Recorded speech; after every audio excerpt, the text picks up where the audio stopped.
RTA tax తగ్గుముఖం పడుతుంది. మర్డర్లు, క్రైమ్లు, అత్యాచారాలు, కేసులు పెరుగుతూ ఉన్నాయి. ఇంకొకటి కూడా పెరిగింది, ఆంధ్ర పెత్తనం పెరిగింది. నేను మొన్న మీరు ప్రెస్ మీట్ పెట్టి చూపించిన, మీరు చూసింటారు, ఇది ఎలక్ట్రిసిటీ డిపార్ట్మెంట్లో ఎక్కడెక్కడనో అలా కోల్ ఇండియాలో పనిచేసిన వాళ్ళను, ఆంధ్రప్రదేశ్లో పనిచేసిన వాళ్ళని తెచ్చి జెన్కో డైరెక్టర్లు, ట్రాన్స్కో డైరెక్టర్లు, ఎస్పీడీసీఎల్ డైరెక్టర్లు, కీలకమైన విభాగాల్లో ఆంధ్ర వాళ్ళని తెచ్చిపెడతా ఉన్నారు. ఇరిగేషన్ డిపార్ట్మెంట్లో కూడా కీలకమైన విభాగాల్లో ఆంధ్ర వాళ్ళని తెచ్చిపెడుతున్నారు. రాష్ట్ర అంటే అనేకమైనటువంటి విషయాల్లో ఇవాళ వాళ్ళ రోల్ పెరిగింది. తెలంగాణ ఆత్మగౌరవం దెబ్బతింటుంది. అక్కడ విజయవాడలో కట్టుకొత్తే ఇక్కడ బల్బు వెలుగుతున్నది, ఆడ కట్టుకొత్తే ఇక్కడ బిల్ పాస్ అవుతుంది. ఇది తెలంగాణ ఉద్యమకారులకు, తెలంగాణ అమరులకు ఇది అవమానించబడేటువంటి విషయం. ఇక ఈయన మాట్లాడితే దుబారా గురించి, మా ప్రభుత్వం గురించి గతంలో అబద్ధాలు మాట్లాడిండు. రేవంత్ రెడ్డి గారు ఒక క్యాంప్ ఆఫీస్ కడుతుంది. ఇప్పుడు మొదలు దానికి 10 కోట్లు శాంక్షన్ చేసిండ్రు. సాల్తలేవంటే 30 కోట్లు శాంక్షన్ చేసిండ్రు. 30 కోట్లు చాలతలేవంటే 70 కోట్లు శాంక్షన్ చేసిండ్రు. ఇప్పుడు 70 చాలతలేవంటే 100 దాటుతుందట. మళ్ళీ అది ఎక్కడ కడుతుంది? ఇది ఎంసీహెచ్ఆర్డీలో దాదాపు 100 కోట్లు పైచిలకు ఖర్చు పెట్టి ముఖ్యమంత్రి గారు క్యాంప్ ఆఫీస్ కడుతుండ్రు. అవసరమా నీకు 100 కోట్లు?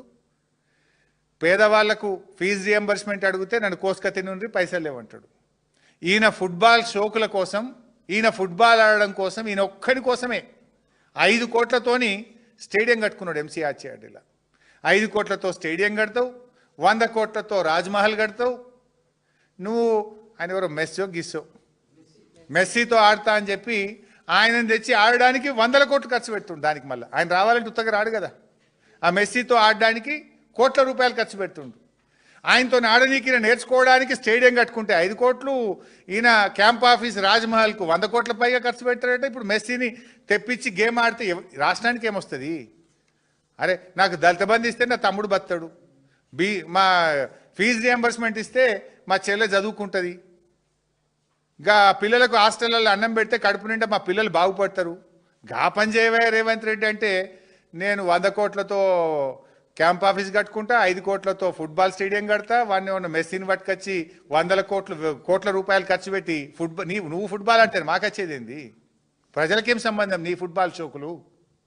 నువ్వు మెస్సీతో ఫోటో దిగుతేంది, షేక్ హ్యాండ్ ఇస్తేంది, నువ్వు ఫుట్బాల్ ఆడితేంది, ఇంకేం చేస్తే మాకెందుకు? ప్రజలకు ఇచ్చిన హామీలు అమలు చేయి. 6 గ్యారంటీలు ఎప్పుడు అమలు చేస్తావో చెప్పు. లేదంటే ప్రజలు నేను ఫుట్బాల్ ఆడతారు. ఇది 2 ఏళ్ళు అయితే అయిపోయింది.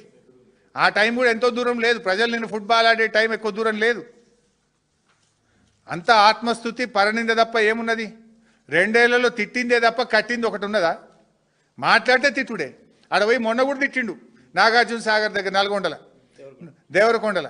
తిట్టుడే తప్ప నువ్వు కట్టింది ఏమున్నదా? కూలగొట్టుడు తప్ప, ఎస్ఎల్బీసీ కూలగొట్టుడు తప్ప నువ్వు కట్టింది ఏమున్నది?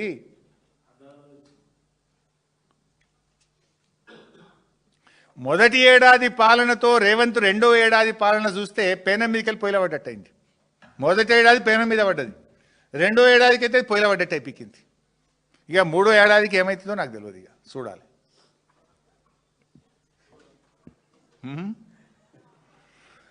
ఇక అదేందో పెట్టిండు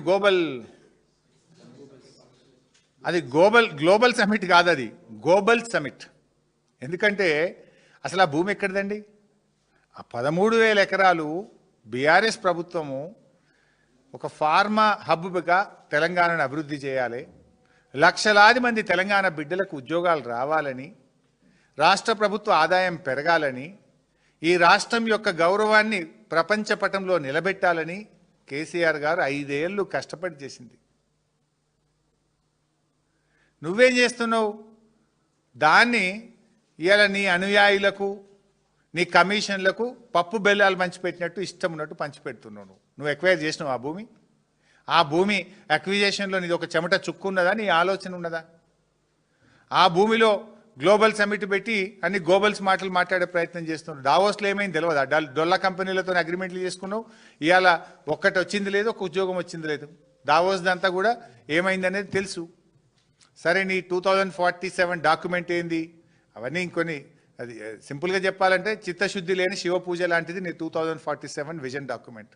దాని మీద మళ్ళీ ఇంకో రోజు 2047 డాక్యుమెంట్ మీద మాట్లాడతాం, నీ గ్లోబల్ సమ్మిట్ గురించి కూడా మాట్లాడతాం, అన్ని గురించి కూడా మాట్లాడతాం.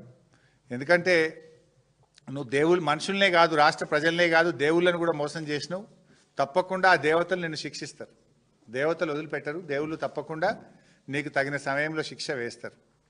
మా కాళోజీ గారు చెప్పిండ్రు, ప్రాంతేతరుడు ద్రోహం చేస్తే పొలిమేరల వరకు తరిమి కొడదాం, ప్రాంతం వాడే ద్రోహం చేస్తే ప్రాంతం లోపలనే పాతర పెడతామని ఆనాడు కాళోజీ గారు చెప్పిండ్రు. అది నీకు బాగా వర్తిస్తుంది.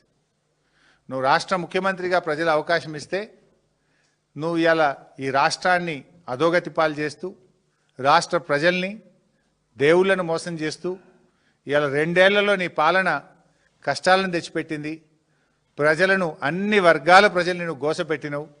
తప్పకుండా ప్రజలు నీకు తగిన గుణపాఠం చెప్పే రోజు దగ్గరలోనే ఉంది. ఇది ఇప్పుడే వచ్చి దొరికింది, ఇప్పటిదాకా దొరకపోయాను. ట్వీట్, రేవంత్ రెడ్డి పెట్టిన ట్వీట్ ఏమంటాడు, ఆడబిడ్డల ఆకాంక్షలకు మద్దతు ఇచ్చి అదానీ అంబానీ లెక్క వ్యాపారంలో నిలిపిండట. ఒక్క మెగావాట్ అన్న సోలార్ పవర్ అయిందా ఈ రాష్ట్రం లెక్కనన్నా? 1,00,000 కోట్ల వడ్డీ లేని రుణం ఇచ్చినవా? ఉల్టా మహాలక్ష్మి ఎగ్గొట్టినవు. మిస్ ఇంగ్లాండ్ను పంపించి రాష్ట్ర మహిళలు తలదించుకునేలా చేసినావు. నువ్వు బతుకమ్మ చీరలు ఎగ్గొట్టినవు, కేసీఆర్ కిట్ ఎగ్గొట్టినవు.